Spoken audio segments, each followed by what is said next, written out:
자, 오늘부터 공부 원리를 가지고 공개 강의를 시작하겠습니다.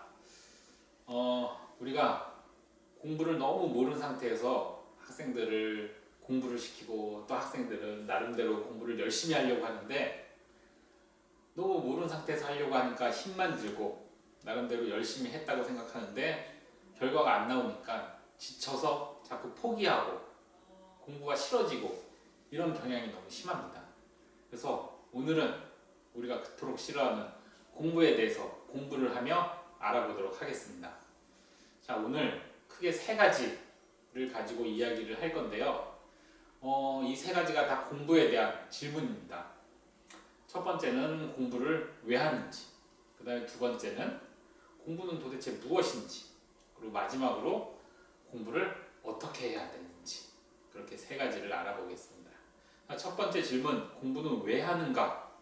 이 질문은 우리가 공부하는 이유를 알아보기 위함입니다. 대부분의 학생들이 내가 공부를 왜 해야 되지? 이런 질문은 많이 하는데 그거에 대한 해답을 찾지를 못한 상태로 공부를 합니다. 대부분 그냥 부모님들이 훌륭한 사람이 되기 위해서 학생의 맡은 역할은 공부니까 이런 이야기를 많이 해주시는데요. 그러면 학생들은 겉으로는 얘기를 못하지만 속으로 생각을 합니다.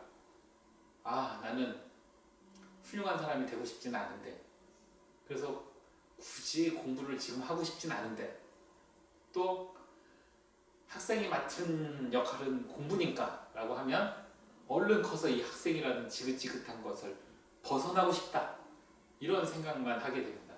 그리고 그냥 무의미하게 시간을 계속 흘려 보내는데요. 정확히 공부를 왜 해야 되는지를 알게 되면 괜히 쓸데없이 시간을 보내는 게 아니라 공부에 대해서 알게 되기 때문에 공부를 잘할 수 있는 첫 번째 비결이 됩니다. 그래서 우리 왜 하는지를 알아보겠는데요. 자, 우리가 공부하는 이유는 제일 먼저 호기심 때문입니다. 호기심 때문에 공부가 시작된다고 보시면 돼요. 대부분의 아기들이 태어나면 주위의 낯선 환경에 익숙해지려고 주변에 있는 사물을 잡히는 대로 입에다 막 집어넣습니다. 그래서 입으로 이걸 먹을 수 있는 건지 딱딱한 건지 말랑말랑한 건지 알아보려고 계속 탐색을 합니다. 그리고 엄마나 아빠나 주변 사람들의 행동에 세심하게 관찰을 하면서 호기심을 계속 발동을 합니다.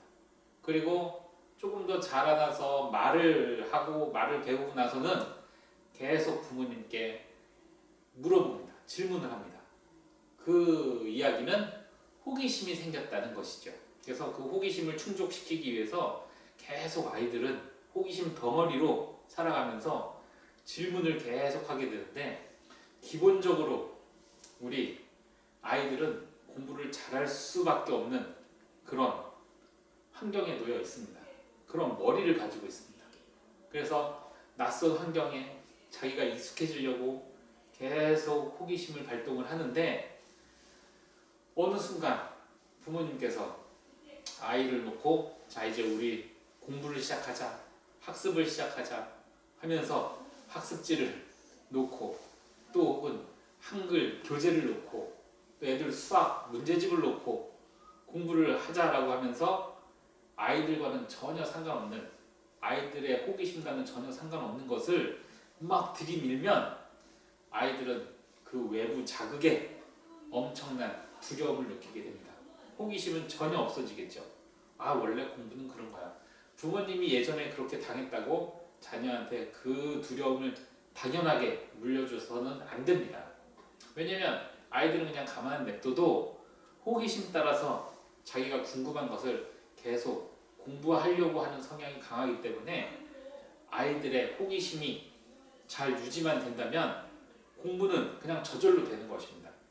그런데 부모님이 그 호기심을 가로막고 외부 자극에서 오는 호기심을 가로막은 상태에서 다른 자극을 주시는데, 그런 자기가 원치 않는 자극은 아이들이 거부하게 되고 두려움을 갖게 됩니다. 그래서 제일 먼저 공부를 왜 하느냐? 낯선 외부 환경이 아이들한테 자극을 줄 때 아이들은 그 자극에 반응을 하는데 반응이 호기심일 때는 공부가 시작되고 두려움이 시작되면 공부를 거부하게 되는 것입니다. 그래서 공부를 잘하려면 계속 호기심 따라 가면 되는 것이고 또 부모님 또한 아이들에게 호기심이 계속 생길 수 있게 유도를 해주시면 됩니다. 자, 그래서 이 호기심이 어느 방향이라고 보시면 돼요. 우리 낯선 환경이 쫙 아이들을 둘러싸고 있는데 아이가 어디에다 호기심을 둘까 하고 주변을 살피다가 저게 궁금하네. 그러면 그쪽으로 막 갑니다. 그래서 그쪽 방향으로 쭉 가는 게 꿈을 찾아간다라고 보시면 돼요. 그래서 공부를 통해서 계속 호기심을 해결하는 과정이 곧 꿈이라고 보시면 되는데 대부분 부모님들이 아이들한테 너는 의사가 돼야 돼. 너는 변호사가 돼야 돼. 라고 하면서 꿈을 심어주신다고 생각하는데 그러한 직업들은 꿈이라고 볼 수가 없습니다.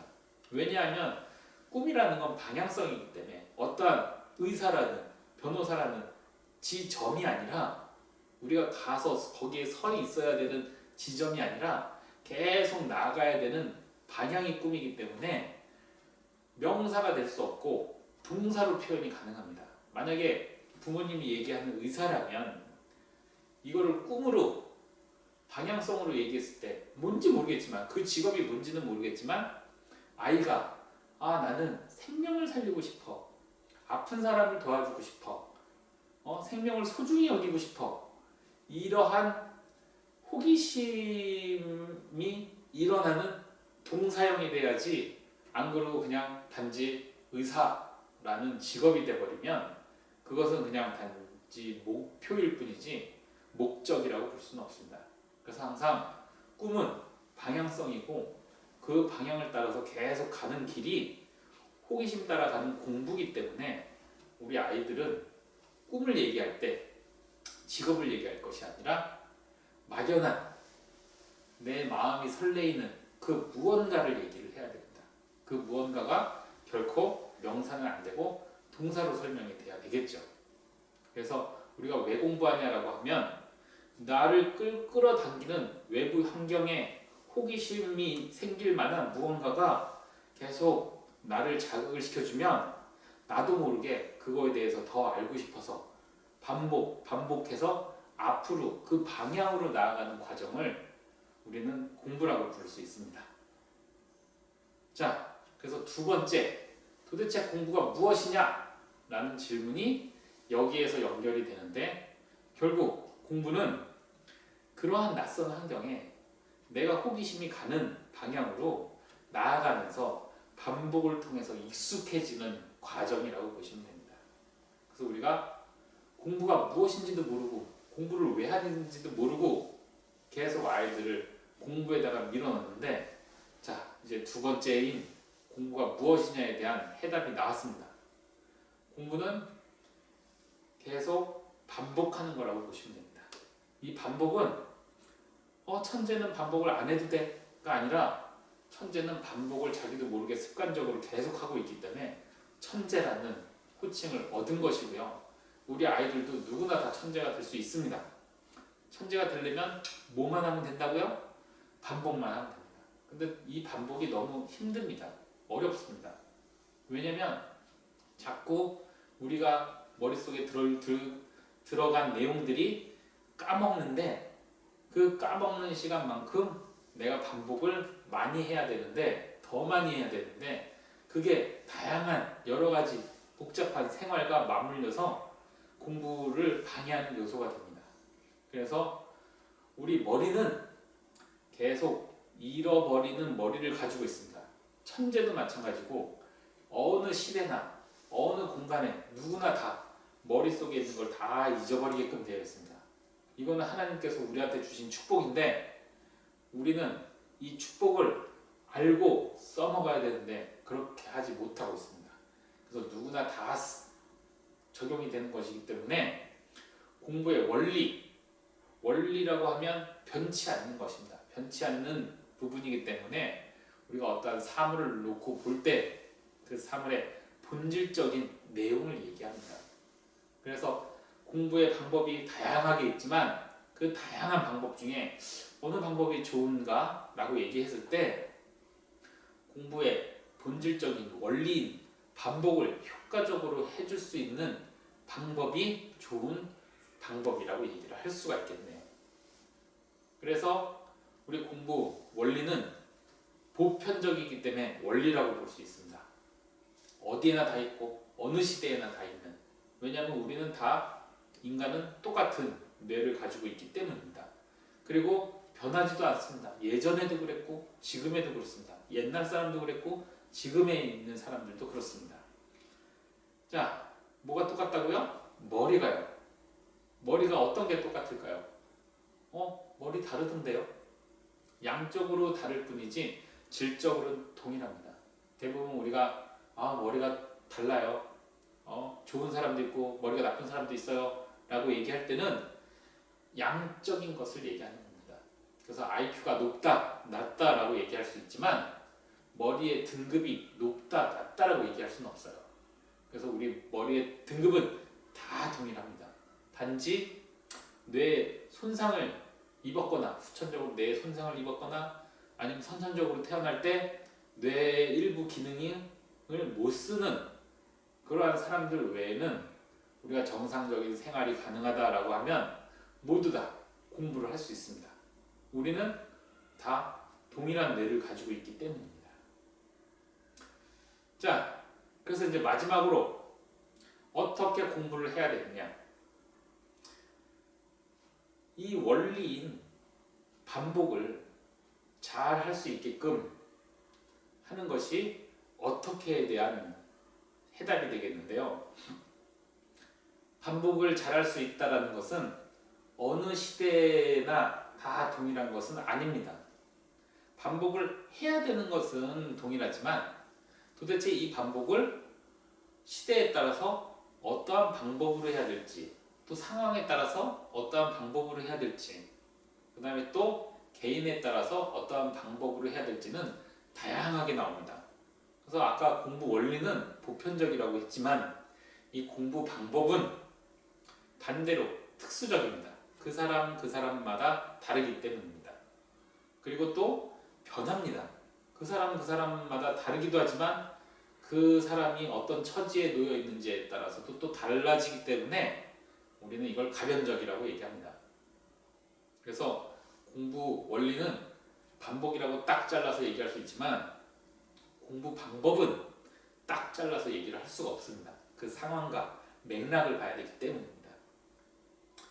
그래서 아까 공부 원리가 공부에 대한 내용이라면 이 공부 방법 어떻게에 대한 대답은 공부 내용을 담고 있는 껍데기, 그릇, 상자라고 보시면 됩니다.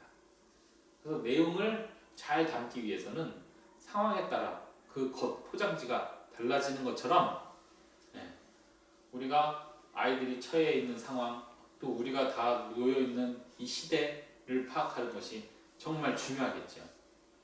우리는 어떤 시대에 놓여 있을까요? 자, 우리 시대 구분을 크게 수렵, 채집 사회, 그 다음에 농업 사회, 그 다음에 산업 사회, 그 다음에 정보화 사회, 이렇게 네 가지로 구분을 하는데 지금은 정보화 사회에 놓여 있습니다. 우리 아이들은 정보화 사회에 태어나서 잘하고 공부를 하고 있는데 반면 우리 부모님들은 어느 시대에 태어나셨나요? 산업사회에 태어나셨기 때문에 산업사회 때에 맞는 공부 방법을 가지고 공부를 하셨고요. 우리 아이들은 정보화 시대에 맞는 공부 방법으로 공부를 해야 되겠네요. 이 차이점 때문에 부모님과 자녀와의 공부에 대한 갈등이 너무 심합니다. 왜냐하면 부모님 때 가치는 많은 것을 머리에다 집어넣는 게 좋은 가치였기 때문에 그냥 무조건 암기, 이게 최고였습니다. 주어진 시간에 많은 양을 넣었어야 되니까요. 하지만 지금 시대는 그거를 원하지 않습니다. 물론 기본적으로 반복은 해야 되겠지만 암기를 하기 위한 반복이 아니라 이해를 하기 위한 반복이 되겠네요. 이해를 하기 위한 반복을 하다 보면 기억나는 것은 저절로 되지만 거꾸로 이해 없이 암기만 한다면 우리가 아예 안 보고 기억은 할 수 있을지 모르겠지만 이거를 보여주고 이 내용을 설명해라 라고 하면 그거를 설명을 하지를 못합니다. 물론 많은 시간이 걸려야지 그게 설명이 가능하겠죠. 그래서 지금은 오히려 암기보다는 이해와 설명이 더 중요한 시대가 됐습니다. 그렇기 때문에 시대를 어떻게 이해하느냐에 따라서 그 공부 방법이 결정된다고 보시면 됩니다. 물론 공부 방법은 계속 변하는 거기 때문에 이게 고정적인 게 아닙니다. 이해하고 설명하고 하는 게 우리 또 아이들의 다음 세대는 달라질 수가 있습니다. 또 지금 이 정보화 시대라고 다 적용되는 것도 아닙니다. 저기 오지에 사는 외국인들은 이러한 방법으로 공부할 필요가 없습니다.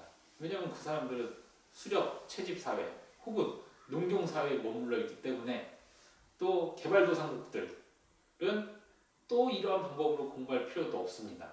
왜냐하면 그들은 내용물 자체가 없기 때문에 내용을 많이 만들 수 있는 산업사회가 진행 중이기 때문에 오히려 우리 부모님이 했던 옛날 방식의 공부 방법이 더 맞을 수가 있겠네요. 그래서 자, 세 가지 정리하겠습니다. 왜 공부한다고요? 호기심 때문에. 그 다음에 공부가 무엇이라고요? 반복하는 것. 그 다음에 어떻게 해야 된다고요? 시대에 맞게. 그래서 시대를 잘 이해를 해야 되는데 그 이해에 대해서는 나중에 더 자세하게 다루도록 하겠고요. 오늘은 이 세 가지 질문에 대한 대답과 도대체 이 질문들을 왜 하는지에 대한 근본적인 것과 또 그로 인해서 우리가 공부를 어떻게 해야 되는지까지 알아봤습니다. 그럼 다음 시간에는 공부라는 단어를 가지고 정말 우리가 오늘 한 내용들이 맞는지 또 학습이라는 단어를 가지고 정말 오늘 우리가 했던 말들이 맞는지 그 내용들을 살펴보겠습니다. 그러면 다음 시간에 뵙겠습니다. 감사합니다.